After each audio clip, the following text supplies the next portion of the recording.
Incapable de donner un parfum, de genre Terre d'Hermès, mais par contre, on te la fait pas en bergamote.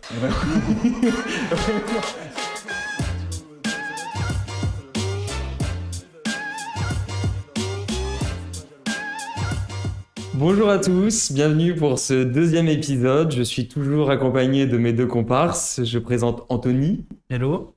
Et Victorien. Hello. Mais aussi notre deuxième invitée de la saison, Marie Augnois. Salut. Marie, tu es la fondatrice de la parfumerie Basique à Reims, super boutique indépendante qui propose une magnifique sélection. Et je dis pas ça parce que Violet y est. Ils se font déjà saucer. Ok, je le dis un peu. Avant tout, petite météo. C'est très important. Est-ce que vous avez mis un parfum aujourd'hui, Marie ? Oui, je me suis fait asperger d'un nouveau parfum parce que c'est vraiment le cas vu que je l'ai aimé. C'est Ambre Liquide, donc le nouveau parfum de Acide Vilat qui a été signé par Dominique Ropion. Et comme je suis très faible face à Dominique Ropion, généralement j'aime. Anthony ? Moi, j'ai mis Pour rêver, le futur violet qu'on a reçu au final aujourd'hui là, pour valider la prod. Donc j'en ai profité. Ouais, pareil, je m'étais pas parfumé en fait ce matin. Ouais. Et tout à l'heure, on a reçu le témoin de production, donc pour rêver aussi. Ça fait rêver, un témoin de production. C'est le mot hyper compliqué. Témoin de production, batch. Moi, puisque vous me demandez, et vous allez prendre l'habitude de me demander ou pas ? T'es allé trop vite, j'ai pas eu le temps de faire la transition. Et toi, Polo ? Moi, j'ai mis les noms. Alors, on parlait de ça ce matin. Les noms de parfums qui sont des numéros, c'est un enfer. J'ai mis 724 de Maison Francis Kurkdjian. Parfum que j'aime beaucoup parce que très propre et ça compense le fait que je me lave pas. Pas très corpo, hein. Faut que j'arrête. À chaque fois je mets jamais un parfum violet avec moi. Bienvenue chez Sephora. On va rentrer directement dans le vif du sujet avec la première partie qui sont les dilemmes. Jingle. Tu imagines Marie. En fait on n'a pas les moyens donc vraiment. Fallait que je prenne les platines. Fallait le dire.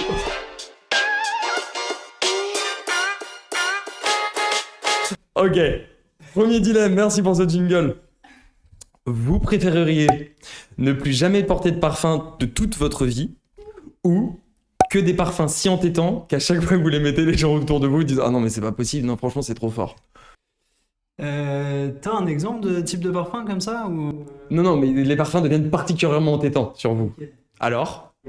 En vrai, je préfère insupporter les gens qui arrêtent de mettre du parfum. C'est vrai ? Donc gêner les gens autour de toi plutôt que... J'adore gêner. Donc tu préfères penser à toi, d'accord. Anthony ? C'est assez chaud. Je suis un peu mitigé, mais je pense que je choisirais ne plus pouvoir mettre de parfum. Tant que je puisse continuer de les sentir sur touche, je trouverais un superfuge. Un superfuge. Subterfuge. C'est le nouveau parfum de violet. Superfuge. Et ouais, je pense que je préférais ça. Ok. Moi, je pense que je rejoins Marie. Je préfère mettre un truc qui cocotte à fond. Ça m'étonne de toi en plus. Ouais, de ouf. Ne plus se parfumer. Ouais, mais t'es le premier à mettre qu'un seul shit de parfum alors que moi je m'inonde. Ouais, c'est pas faux, mais du coup, ça est un peu une partie de toi que t'abandonnes. Ouais, non, je pense que je préfère me parfumer et cocoter et avoir quand même une identité olfactive plutôt que rien du tout. Et toi, Paul ? Moi, je pense sur rien du tout. C'est 50-50 encore. Hein. C'est un bon dilemme quand ça fait 50-50. Ouais. C'est un bon dilemme. Deuxième dilemme. Alors, vous préférez être expert en parfum. Vous connaissez tout sur chaque parfum, l'odeur qu'il a et tout, limite l'assistant parfumeur qui l'a pesé. Vraiment, vous connaissez toute l'histoire de chaque parfum. Ou être experte et expert en odeur. Je comprends pas la différence. Non, soit t'es expert en parfum, soit t'es expert en odeur. En odeur, les matières premières. Matières premières naturelles. C'est-à-dire que incapable de donner un parfum, de genre Terre d'Hermès, mais par contre, on te la fait pas en bergamote. Vraiment. Vraiment. Tu vois, attends, celle-là, tu te fous de moi, ça vient pas de ce champ-là. Vraiment, tu sais repérer d'un cépage à l'autre. Soit tu deviens un spécialiste, soit t'es un bobo altermondialiste. Elle est là, Première. Ah ouais, non. Ah ouais. Bah, je crois que tu es vraiment relou de ouf. Mais je pense que c'est plus cool de pouvoir parler en termes de parfum plutôt qu'en termes d'odeur, parce que ça parlera peut-être plus au monde plutôt que des odeurs où en fait on a notre propre filtre là-dessus. Anthony, toi, parce que il faut. Parce que moi, je le vois pas sur le plan matière synthétique, mais genre, même s'il y a une utilité à ça, mais sur le côté matière naturelle, je trouve que c'est trop stylé en sentant une matière première naturelle, tu la décortiques comme si c'était un parfum et que tu peux tout dire sur le type de note et tout. Ça veut dire que, un peu comme en onologie, tu vas sentir une matière première et tu peux deviner, je sais pas si c'était une année où il a beaucoup plu ou j'en sais rien, tu vois, tu peux atteindre ce niveau si du coup tu es censé tout connaître sur les matières. Il y a un côté cool, mais je réfléchis encore, j'attends de voir vos réponses pour après me positionner. Alors moi, 100% matière première. Vraiment, ouais. Là, pour le coup, je me mets en opposition à toi, Marie. Je trouve ça trop stylé de savoir tout décortiquer, connaître la provenance, savoir les origines, connaître les différentes variétés, etc. Je trouve que tu es beaucoup plus expert dans ce sens-là que expert de connaître toute la parfumerie et les parfums qui ont été créés. Moi, je pense que je partirais sur les parfums. Il y a une petite anecdote, quand j'étais à l'école supérieure du parfum, genre en première ou deuxième année, je m'étais amusé à demander, quand je reconnaissais un parfum dans la rue, aller voir le type, lui demander. Non. Excusez-moi. Je l'ai fait. Et j'étais dans, vous voyez, le grand tunnel pour faire un changement à Montparnasse, sur les tapis roulants. Il y a des tapis roulants, bref, ça dure une maxi plombe. Et il y avait un mec devant moi, et je crois que c'était un terre d'Hermès, enfin bref, une odeur qu'on sent assez souvent. Et le monsieur était devant moi, et je lui fais excusez-moi. Il se retourne, je lui dis vous portez terre d'Hermès? Et il me fait oui. Et on s'est retrouvés, je fais ah ok. Et on a continué de rouler l'un devant l'autre. Donc depuis j'ai arrêté. Mais bref, pour te rejoindre dans l'anecdote, je choisirais 1000 fois les parfums parce que ça crée des connexions, je suis d'accord avec toi. Ah oui, moi, là, le mec, il croyait que tu te branchais, en fait. Bah voilà. Alors Anthony, t'as choisi? J'arriverai pas à faire un choix, mais du coup je vais dire matière première pour que ça fasse 50-50. Ah, Ok. super, je fais des maxi bons dilemmes aujourd'hui. Bah ouais, là t'es en forme. Hein. Ok. Question spéciale, Marie. Tu préfères ne plus jamais sentir de parfum ou ne plus jamais écouter d'électro? Oh putain. Attends, faut que je réfléchisse. Bah non, vraiment, je crois que j'arrête d'écouter de l'électro. Ah ouais, une Ah ouais. passionnée. Une vraie passionnée. Bah, je peux pas vivre sans sentir, je deviens folle. Je pense que je deviens folle pour de vrai.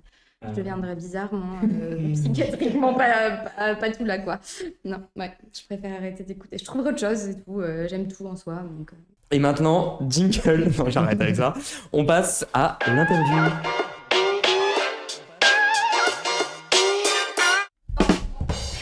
C'est parti. Alors, petite présentation. Marie, tu es une girl boss, tu possèdes une parfumerie, tu nous viens de Reims, capitale du Champagne, n'en déplaise aux Sparnassiens. Sparnassiens. Les gens des Bernois. Épernay. Sparnassiens. Non, c'est un français. Ça va, t'as pas sorti Rims ou je sais pas quoi. Tu nous viens de Reims. On recommence. Ok, le but du jeu, c'est que je te pose plein de questions et tu y réponds rapidement. Quel est ton parfum préféré all time? Dolce Vita de Dior. Ok. Ton type de client préféré? J'aime bien les profs.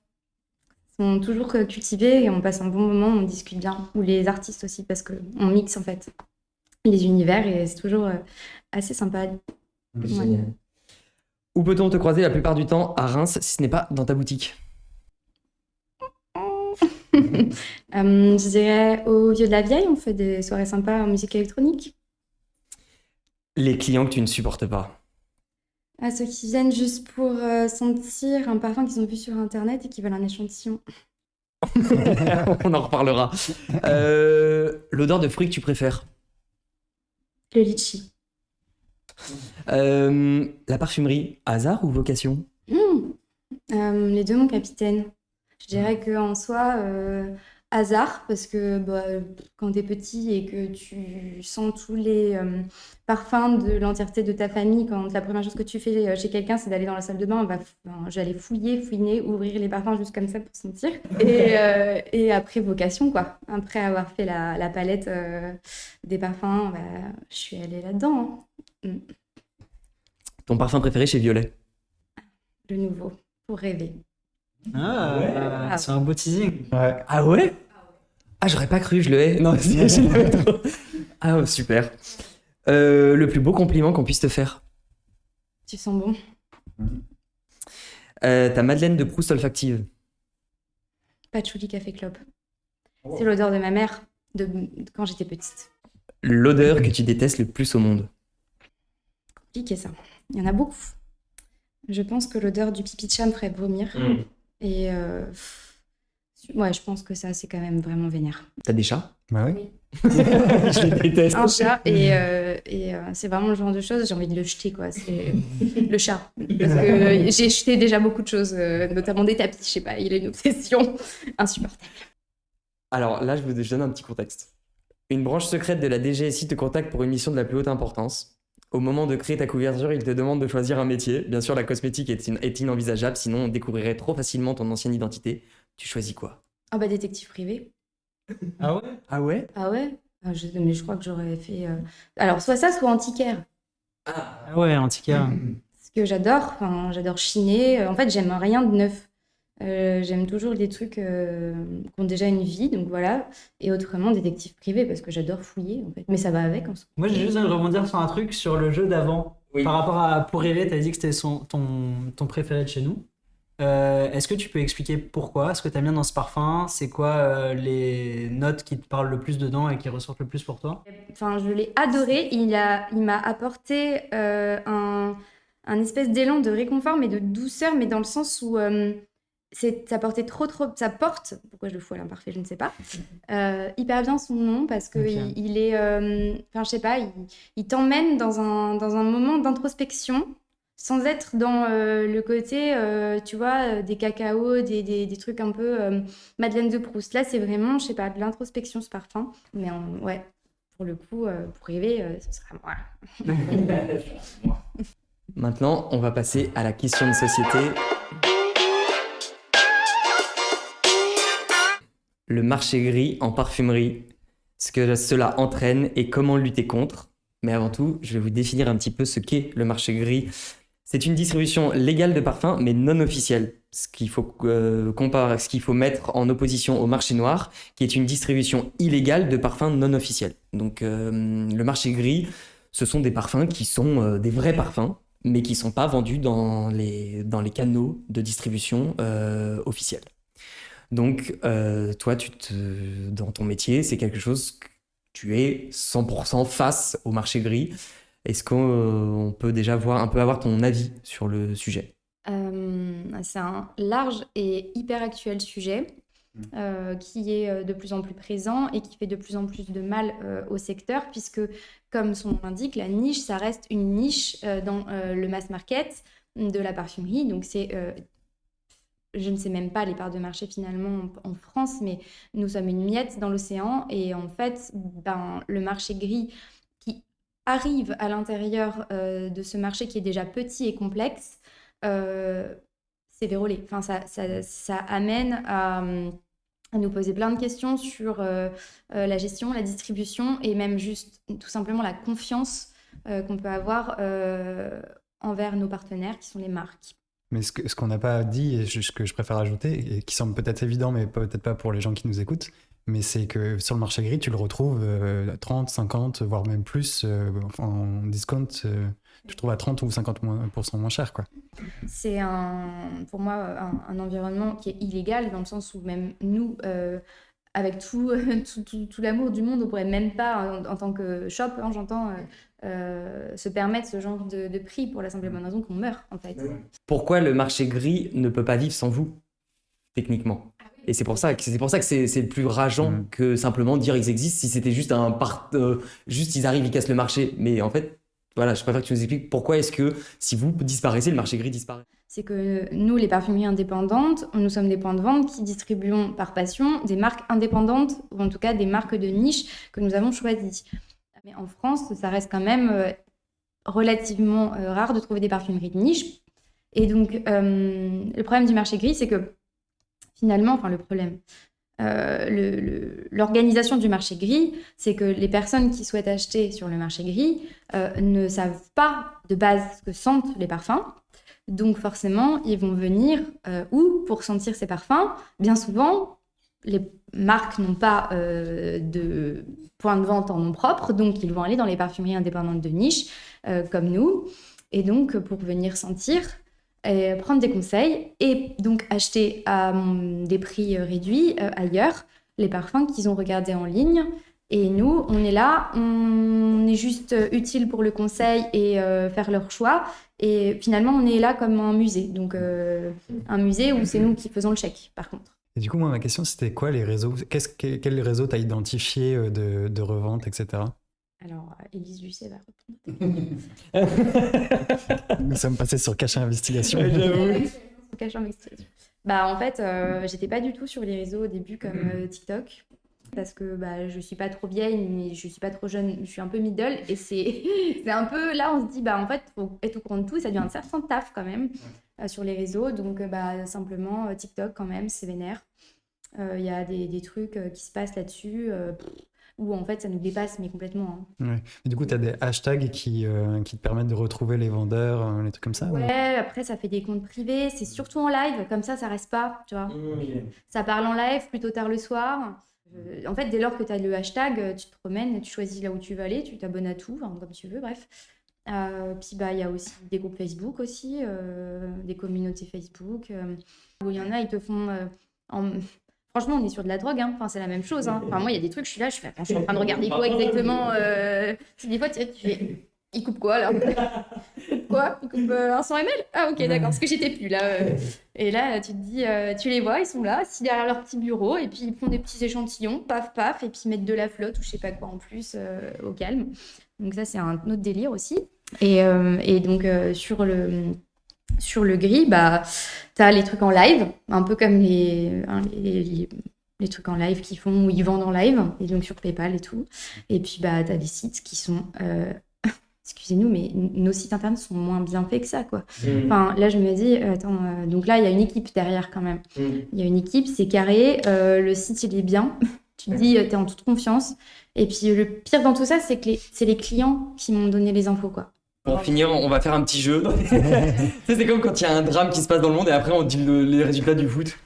Genre, donc 29 morts dans une fusillade aux États-Unis et donc 2-0 pour le PSG. J'ai jamais compris la transition. Le petit jeu, ça s'appelle L'argent n'a pas d'odeur. Tintintin. Je vais vous faire sentir 3 parfums et le but du jeu. T'inquiète pas. Et le but du jeu, c'est de le classer du moins cher au plus cher selon vous. Ok. Celui qui perd invite les autres à dîner ce soir. Parfait, alors.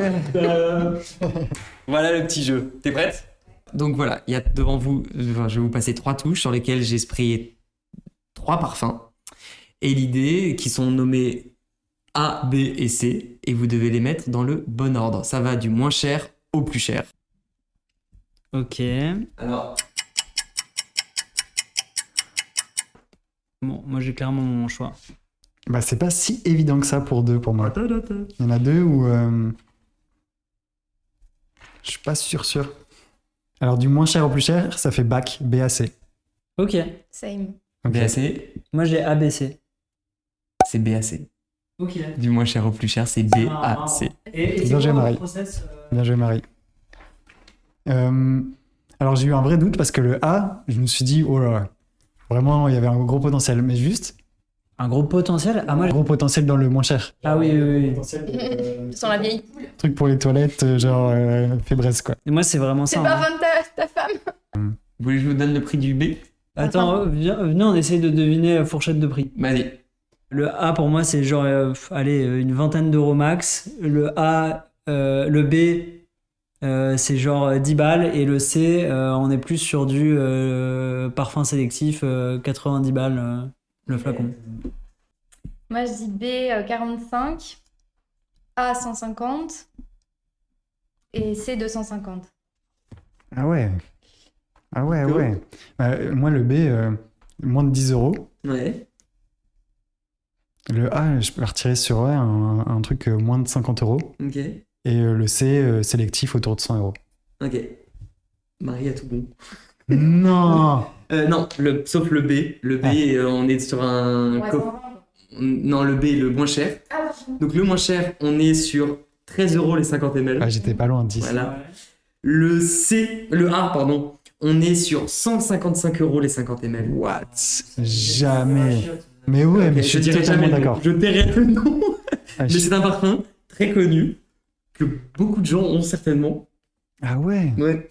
Et le C, on est à 245 euros les 70 ml. Bah, le C, tu sens qu'il y a de la matière, mais je mettrais jamais 240 euros pour ça. Moi, je trouve que le C, ça sent vraiment le sélectif. Le seul truc qui me choque pas, c'est que c'est pas négatif quand je dis ça, mais il y a une aspérité que tu retrouves que dans la niche. Il y a un côté, ils sont trop lambroxants. C'est trop volontairement déséquilibré pour que ce soit du sélectif. Donc c'est pour ça que je comprends qu'il soit dans la niche, mais pour moi, ça mérite pas ce prix-là. Tout pareil. Ok.